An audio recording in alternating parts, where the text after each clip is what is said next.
Okay. Okay, magandang hapon po sa inyong lahat. Nagbabalik po at sumasaludo sa sambayan ng Pilipino. Ito po inyong lingkod, kabayan ni Jerry Games para sa ating Sipa Tudla. At mapalad po tayo ngayong hapon dahil nandito po ang isa sa mga hinahangaan ko, batang-batang naging profesor, isang law student at kasamahan ko dati hanggang ngayon sa Kabayanihan Foundation. Kasama sina Attorney Alex Lacson at Attorney Fred Mison at iba pang mga patriotikong Pilipino. So sa hapon na ito ay atin pong tatalakayin ang paksa tungkol sa in vitro fertilization or IVF and surrogacy. So marami po tayong mga matututunan sa mga bagay na ito dahil ito po pala ay matagal nang nagsimula sa ibang bansa. In particular sa Russia, sa Ukraine at iba pang sa Europe. At dito naman sa Pilipinas ay hindi pa gaanong katagalan. So meron po tayong ipapaksa at hiningin natin yung permiso kay sa ating idol, masipag na businessman, talagang hari ng aficionado. Okay, at nakarating na rin ako sa mansion niya si Kuya Joel Cruz. Mabuhay po, Kuya Joel Cruz. Bigyan na po natin ng pagkakataon na bumati at magpakilala pa ng konti si Kuya Obed de la Cruz. Hello po. Magandang hapon po Kuya Jerry at sa mga sumusubaybay sa programa to at sa Elizalde Broadcasting. At ayun po, so ang maganda po yung topic natin today. It's IVF and surrogacy. Papasalamat po ako dun sa mga tao na tumulong sa atin mula sa nagpapasalamat po ako dun sa mga taong tumulong sa atin sa ating thesis sa law school. Thesis ko to Kuya sa law school. Sige, pero matagal na tong ginagawa. Pero sa Pilipinas wala pala tayong regulasyon masyado. Kaya siguro yung iba ay mas minabubuting pumunta sa ibang bansa. Ganun. Okay, so alam mo bakit interesado din ako dahil before naggulat ako dahil marami at talagang ang gaganda ng mukha ng mga anak ni Joel. Akala ko Kuya gagawa ka pa ng sanggol ngayon. Akala ko. Pwede pa naman. Siguro pag naging konsyal na ako. Kasi isa lang yung anak ko eh. Si Hana. Binabati ko si Hana. 25 years old na siya, single, at saka ang aking may bahay si Ann Games.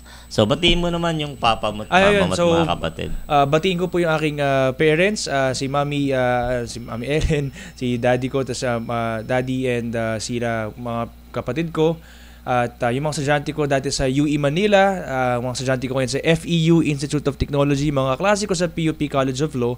At yan, so yung mga then before our organization, saka Alliance Defending Freedom International. So salamat po sa mga naging tulong nyo po sa mga nakalambuan na gumagawa po ako ng thesis ko sa law school. Yes, ang atin pong panauhin ngayon ay isang, sabihin natin ang bansag sa kanilang grupo ay mga conservative. Yan, mga conservative. Especially sa mga iba't ibang issue na kinakaharap ng ating bansa. At dito po sa usapin ng in vitro fertilization and surrogacy ay sabi nga po niya, pinag-aralan niya, may thesis siya before pa. And maganda po itong i-share din natin sa iba. Itong paksa na itong binobroadcast natin. Anyway, pwede ho tayong mag-subscribe sa Elizalde Broadcasting sa YouTube, and then yun pong Facebook page natin, Elizalde Broadcasting, para po mapanood nyo iba't ibang mga programa dito Monday to Saturday. So as I know, Kuya Obed, ito ay matagal nang nagsimula. So kailan ba at saang mga bansa unang naisip ito o nasimulan? Well, nagsimula siya noong 1970s. Ang alam ko sa US. So, buhay pa yung unang baby dito. Pangalan niya parang Louis Brown. Yun yung pangalan niya. So, 1970s yun. Tapos, syempre, sa ibang mga bansa sa Europe, Ukraine, Russia, madalas itong nagagawa na rin to. pati sa Thailand. Tapos sa Philippines, nagsimula yung in vitro fertilization, yung IVF, yung test tube baby kung tawagin. Nagsimula to noong mga 1995. Tapos ngayon, presently, meron silang siguro mga 6 to 10 na clinics ngayon sa Philippines na gumagawa nito at every year, kada clinic may mga 100 to 200 na pasyente. Wow, talaga. So, anong premyadong clinic ang nangunguna well, dito ang pinaka so far? siguro sikat, nakalimutan ko yung pangalan iba. Yung St. Luke's, alam ko. Merong ganito. Ang Mayo Clinic ba nito? Di ko matandaan. Nakakalimutan ko yung listahan eh. Oo, kasi parang nababasa ko din eh. Opo. Okay. Anyway, yun, nasabi mo nga sa ibang bansa and then, like yung sa family ni Joel Cruz, walo yun, nung na-interview siya at napanood ko, at nabasa ko rin doon sa magazine nung ako'y nasa mansion niya sa Baguio, nasa isang magazine or pahayagan, karamihan doon sa anak niya, may babae at may lalaki, ay galing sa Russia. Russia, okay, yung mga parents noon. So, alin ba unahin natin? Okay, siguro muna yung IVF ba? IVF muna. Sige, IVF paano muna ba yun kinakandak? And para maliwanagan yung mga kababayan natin na halimbawa, in the future or in the near future, gusto nilang gamitin yung sistema na yan para magkaroon sila ng anak. Kasi meron akong isang kliyente or kaibigan dito. Mayaman sila, no? Parehong abogado, pero wala pa silang anak. And then, ang natutuwa ko, meron silang alagang aso na talagang kasama nila sa tawag dito, sa kama. Talagang yung mahal na mahal nila, parang tinuturing na pamilya. Naisip ko lang, personal ko lang naisip na bakit kaya hindi nila subukan ito or mag-adapt. Okay? Now, somehow, medyo mahirap din yung adoption, no? Dahil maraming ibang paksa yun. Maraming papeles, tapos iba pa yung ginis nun, tapos yung minsan ganun yung may sakit, parang pasa-pasa, tapos yung maaring yung kultura ng pamilya na yon. So, ito parang nakikita ko kasi pwede kang makapamili ng the best or ng lahi or ng hindi naman particular yung lahi but yung sa tingin natin yung talagang magugustuhan mo. So how do they do it? Okay. In vitro so ganito yan. To simplify yung in vitro fertilization, ito yung ginagamit ng mga couples or mga, actually kahit yung iba kahit single basta gusto nila magkaanak. Tapos ng sarili nila, biological. Okay. Tapos ang nangyayari dito, so it's either solo kang lalaki or solo kang babae. Okay, pwede rin. Pwede. Tapos pero yun nga lang, syempre yung iba ayaw nilang makipagtalik, 'di ba? Yun po yung natural na pamamaraan. Okay, ang ginagawa ng iba, yung sperm cell nila o yung egg cell nila, i-fertilize nila. Whether whether sa partner nila o sa gagamit silang cell ng iba, basta kailangan may mabuong embryo. Kailangan dalawa, hindi pwedeng isa lang. Hindi pwedeng isa. Kailangan may egg cell, tas may sperm cell. So, tapos, ilalagay siya sa isang petri dish. Pero ang tawag natin kasi doon, since hindi naman tayo mga doktor, ang tawag natin doon, test tube baby. Okay. Pero sa petri dish nila nilalagay. Tapos, doon sa, doon sa... may idea ka ba kung mga ilang buwan o taon yung process noon? Ay, madali lang yan. Yun nga lang mahal. Mahal. Kaya ito yung pinakahuling rekomendasyon na binibigay ng mga doktor, ng mga fertility doctors natin. Kasi mahal siya. Ano ba? Kailangan i-shake, halo-halo. Ay, di ko alam. Di ko natanong yung part na yun. Basta alam, pinagsasama daw sila sa isang petri dish. Tapos doon sila fina-fertilize. Yung nga lang, kuya. Natawa si Kuya Chot kasi sa mga lalaki. Shake. May ganun. Nagiging multo. So ang nangyari doon Kuya Jerry, yung kung ilang egg cell kukunin doon sa babae kasi yung sa lalaki madali lang kunin ng madali lang tayo kunin ng sperm cell Yung sa babae para depende sa kung gaano karaming egg cell kukunin sa kanila, yung gamot, meron silang gamot na iinumin at yun yung isa sa mga nagpapamahal. Teka muna, medyo green ito pero pasintabi po sa mga kabataan. Siyempre, ito naman para sa edukasyon na. Wala hong mali siya. So, halimbawa, yung Yung, siyempre, realidad tayo. Opo, realidad. Okay. Kasi, kaysa naman mag-iisip tayo ng hindi maganda or mag-iisip tayo ng kung ano-ano. So, particular, siyempre, sabi mo, sa lalaki, madali. Shake lang. Tapos, kukunin yung sperm. Opo. Ipunin, lalagay sa, parang sa ihi, di ba? Yung nilalagay sa bottle. So, sa babae naman, paano ba yun? Shake. Hindi. Kailangan... May iniinom. Tapos, pero hindi sa akin dinetalyo ng mga doktor ng mga kausap ko. Basta may iniinom na doktor at hina-harvest daw nila. So, kung paano hina-harvest yun sa babae, hindi ko alam. Pero ang alam ko, medyo emotionally burdensome yun, yung proseso na yun. Kumbaga kung sa atin medyo masarap sa lalaki, sa babae hindi ganun kadali yun. Hindi ganun kadali yung proseso. Kasi halimbawa, iniisip ko lang so wala hong mali siya. Halimbawa, isang babae, ang kailangan niyang sperm niya for this method. So, it's either meron siyang gagamitin na somebody or self yung sa hindi yung sarili sikap. Wala akong mali siya paumanhin po sa mga nanonood. Opo. So, yung sa babae, yun, parang i-harvest siya ng mga doktor tapos kukuha ng sperm ng ibang ng lalaki. So, whether partner niya, kung may partner siya, pero kung yung iba, Kuya Jerry, iba ngayon, bumibili ng sperm sa... So, yung iba ganun. Mahal talaga yan. Sabi ni Joel Cruz, mahal talaga yan. So, ganun yung nangyayari. Hindi biro. Opo.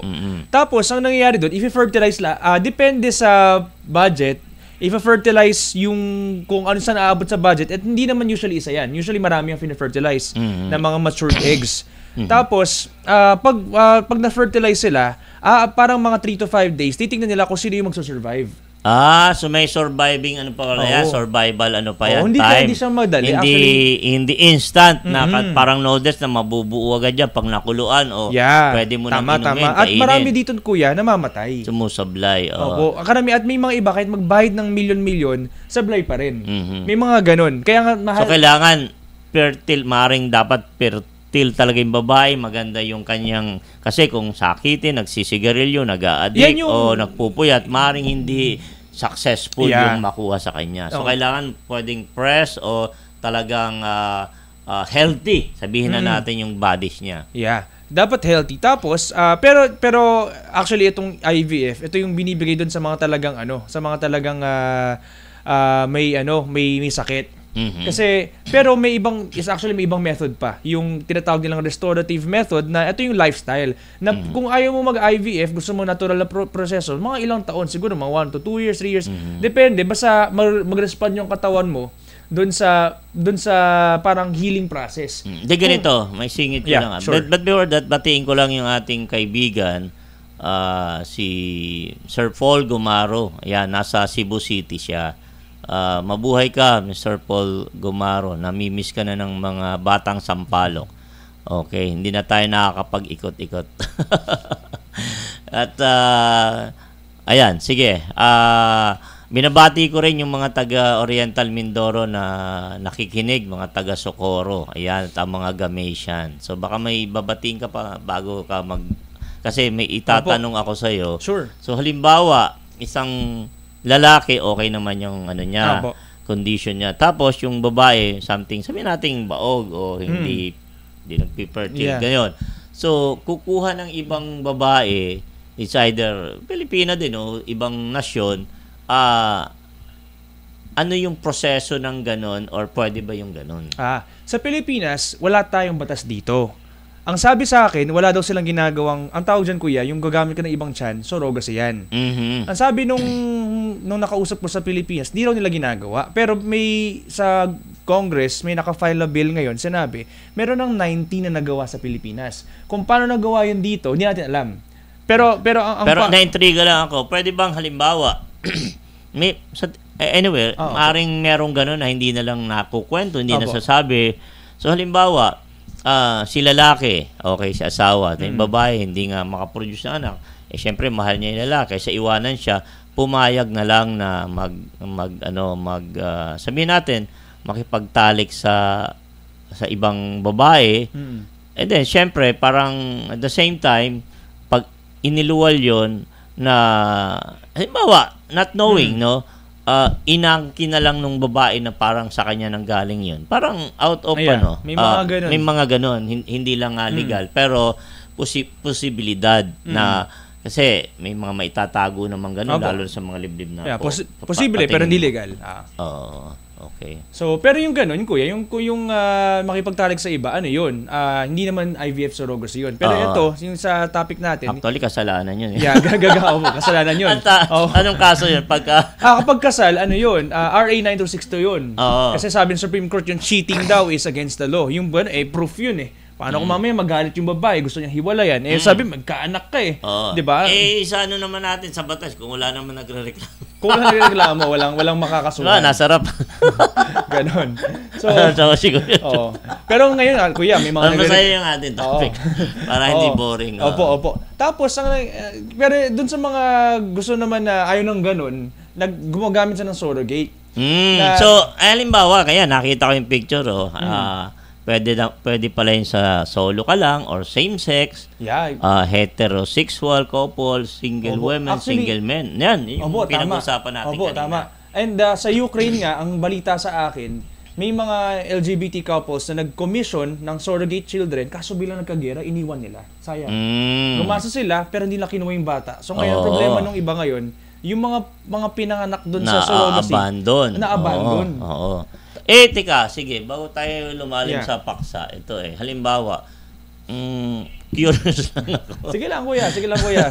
Meron na bang, parang homosexual na, halimbawa, sa lalaki, na nagpa-transplant, tapos in-injectionan ang ganong sperm or para wala pang ganon? Wala pang ganon. At kasi lalaki pa rin kahit magpa-exchange. Okay. Lalaki pa rin so, nililinaw ko lang kasi baka may mga nangangarap. Wala. Hindi pa nagagawa yun. Sige, proceed sa surrogacy. Ayun, sa surrogacy, tas after nun, parang rerentahan mo yung womb nung ibang babae. Tapos pag pinanganak niya, pag nanganak na siya, saka kukunin nung commissioning couple yung bata. Pero yun nga lang, ang nagiging problema diyan, yung ibang mga bata na abandon o yung iba like sa Thailand, pinagbawal nila yan sa foreigners kasi nagiging parang source ng human trafficking. Ganon. Tapos ang nangyayari pa, yung mga babies na produced through IVF and surrogacy, may isang pag-aaral pinapakita na prone sila mas magkasakit. Compared sa normal na speaking on yung trafficking, child trafficking. So, posible nga yan kasi pwedeng magpagawa ng mga anak, tapos pwedeng ibenta. Lalong-lalo na doon sa hindi ang difference, magkanak. Ang pinagkaiba lang, sa ngayon hindi pa siya trafficking. Ang pinagkaiba, kapag may nabuong bata, tas gumawa ka ng kontrata, trafficking. Pero pag wala pang bata, gagawin pa lang, surrogacy, legal pa. Kaya yun yung parang distinction sa law. Kapag nabuo na yan sa tiyan, o nabuo na yung bata, tapos binenta mo, trafficking. Pero pag wala pa, gagawin pa lang, yun, ang tawag lang nila surrogacy o IVF. Wala pang batas tungkol doon. So, in terms, halimbawa, sa ibang bansa, may idea ka ba na, halimbawa, etong babaeng ito, ginamit yung kanyang mattress para magbigay ng sanggol doon sa commissioning couple or parents. So, ano ba yun? May permahan sila or agreement with supposed to be may pirmahan. Legal or posibleng parang internal arrangement lang nila? May mga bansang pwede yung kontrata. At magkakaiba yan. May surrogacy na bayad, may surrogacy na libre. So yung libre, altruistic, at may mga bansa na, actually iba-iba yung batas dyan may mga ibang bansa na ang inaalalaw nila yung surrogacy na libre. Pero yung mga surrogacy na bayad, ayaw nila. Kasi syempre, parang tantamount to parang bininegosyo mo yung yung katawan mo. So, pero dito sa Pilipinas, do you have an idea kung meron na ditong nabuong ganyan, bata na dito mismo sa kung local? IVF, una, ang sabi ng Kongreso dito ay merong 90 daw na surrogacy. Pero yung IVF, sa pagkakaalam ko, sa ngayon, mga 100 to 200 procedures ng IVF kada taon ang nagagawa per clinic. At may kakilala ko, syempre, ayaw ko yung pangalan. May kakilala din ako na nakabuo silang bata through IVF. Ganyan. Pero actually, ito, i-remind lang natin na isang magandang nga daw na kasi mahal yung IVF last resort daw to. At ito para sa mga block ang tubes. Kung di naman block yung tube ng babae, ang recommendation is sana magkaroon lang ng restorative method. Ibig sabihin, baguhin yung lifestyle at kung pwede daw, sabi ng iba. Depende sa desisyon nyo. Pero ideally, mag-anak daw ng maaga. Okay. Kasi ang kadalasan ng kliyente ng IVF surrogacy, ito yung mga 30 plus and 30 and above. Kasi pagka late na, baka makunat na talagang maaaring hindi na maging successful. Opo, yung ganun. At saka baka hindi na ganun ka-cute yung baby. Now, isa pang tanong ko, halimbawa lang, nagdi-decide ang couple na walang anak, no, na magkaroon ng ang anak lang nila ay lalaki. Yun ba ay napipili ay, ganito, o hindi? Yan, kuya. Pwedeng piliin. Kung posible.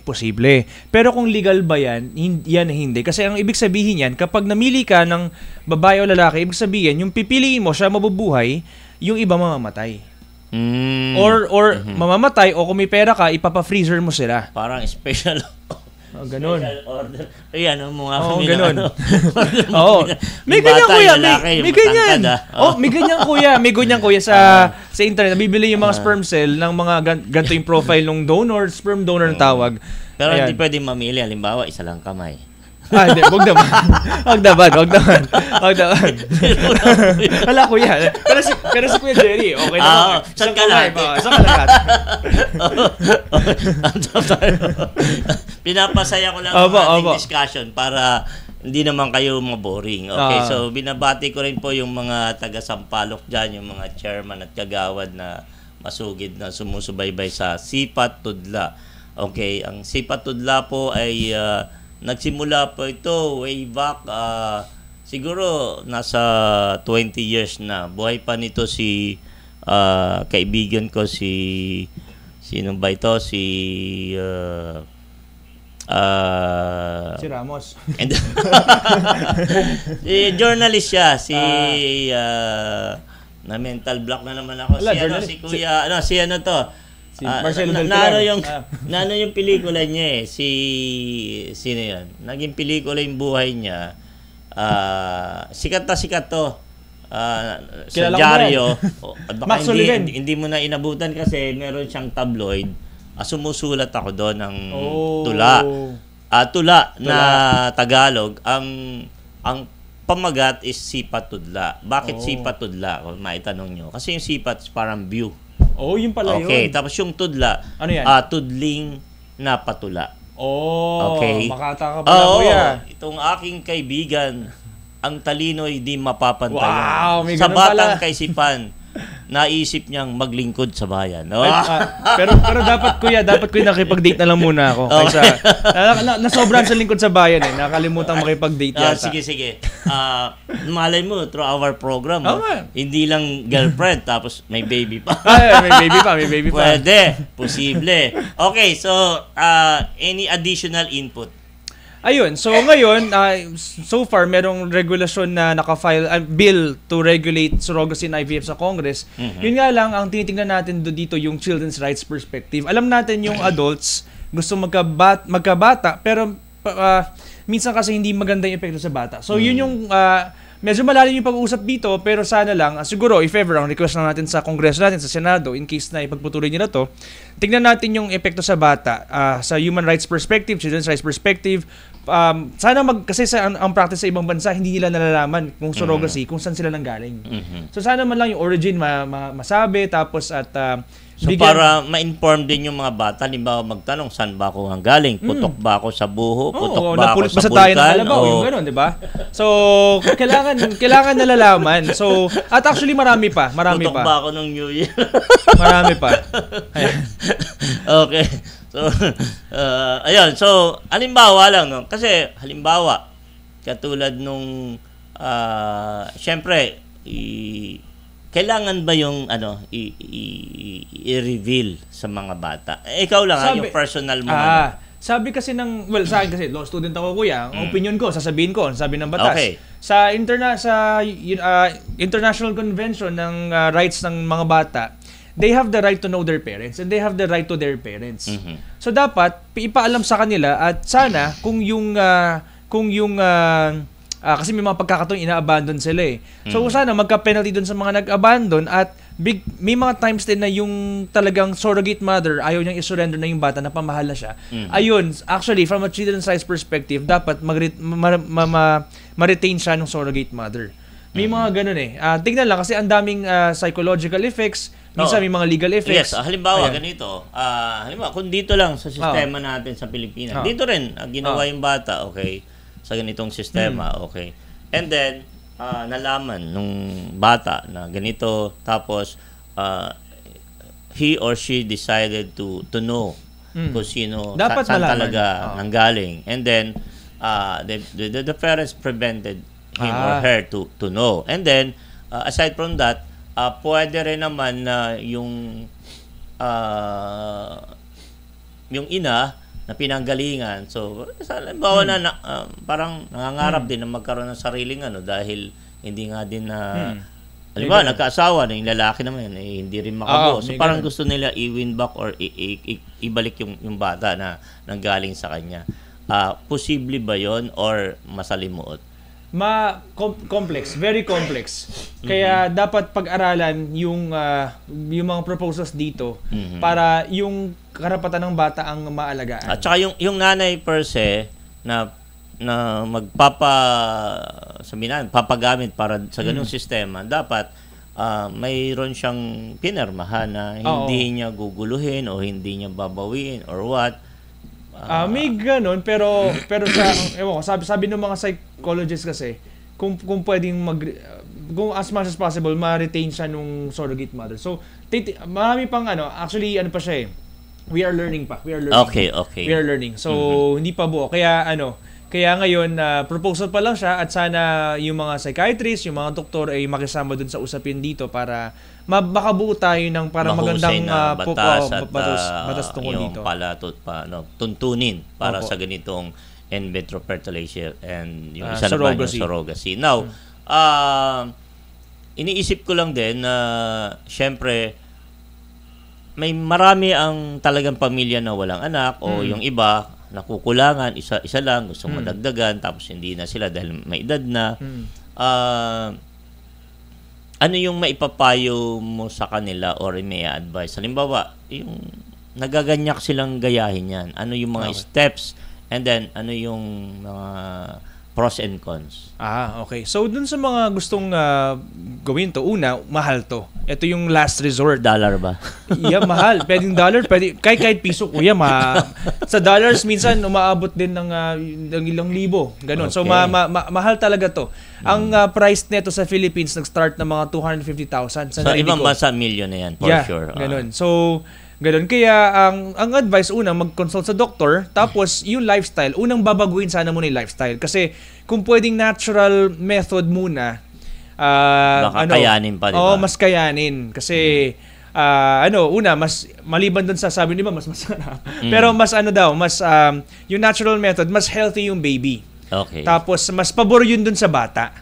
Okay, mas pabor yun dun sa bata. Sabi nga nung iba, children are gifts from God, hindi sila gawa ng science. Okay. So, ayun. Tapos, kung talagang, for example, block yung fallopian tube, ganyan, nung nanay, if they want to do in vitro fertilization, malaman lang nila na hindi lahat talaga nabubuo dito. So, magastos, hindi 100%, minsan 60% lang or 40% yung chance, at maraming embryo usually namamatay. So, ibig sabihin, maraming na-fertilize, tapos eventually so, halimbawa, ganito, singit ko lang bago malapit na yung oras natin, 3 minutes na lang. Halimbawa lang, okay, may kinumission na isang for this surrogacy. Tapos, hindi talaga nabuo. Sabi mo nga, pwedeng mamatay or hindi mabuhay yung niya. Di, syempre, nakabayad na. Tapos, naghanap na naman. Okay? Bayad ulit. O, yun. At least may idea kayo na hanggang hindi nabubuo. Talagang mahal siya. So, kaya kung pwede, actually sa Pilipinas, natural na lang. Ayan.